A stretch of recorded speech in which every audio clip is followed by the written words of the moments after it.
जी हाँ दोस्तों, मैं आप लोगों से बता दूं, आकांक्षा दुबे का मौत का खुल गया राज। लड़का जो रूम में था वो समर सिंह का करीबी निकला। जी हाँ दोस्तों, उनका माँ का कहना बिल्कुल सही निकला। उनकी मम्मी जो कही थी कि रूम में ही कातिल पहले से मौजूद था, जी हाँ, बात खुल गया है कि रूम में ही पहले से ही समर सिंह मौजूद था।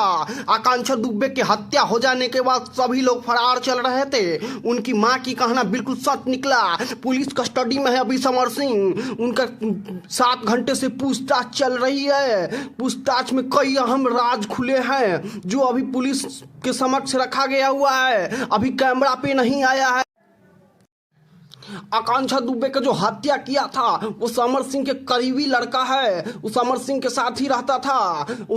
बात पूरा साफ हो गया है। अब आप क्या लगता है आप लोगों को कि अब क्या होगा समर सिंह के साथ?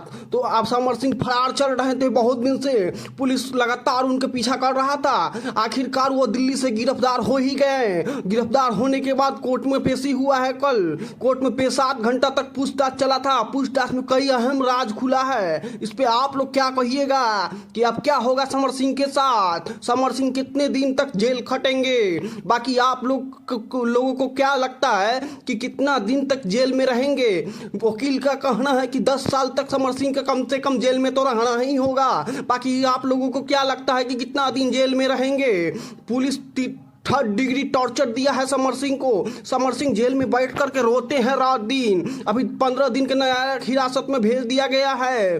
पूछताछ चल रहा है। अभी 15 दिन के लिए रिमांड पे रखा गया है समर सिंह को। समर सिंह का पेशी हो जाने के बाद 15 दिन के लिए रिमांड पर भेजा गया है। आप लोग इस पे क्या कहिएगा?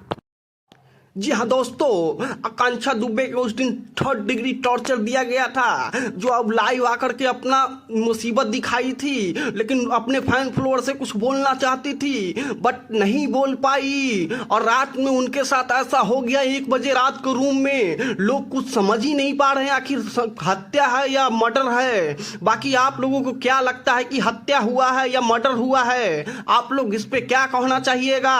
अगर वीडियो आप लोगों को अच्छा लगे तो लाइक कीजिए, शेयर कीजिए और अपने दोस्तों के पास चलते हैं अब।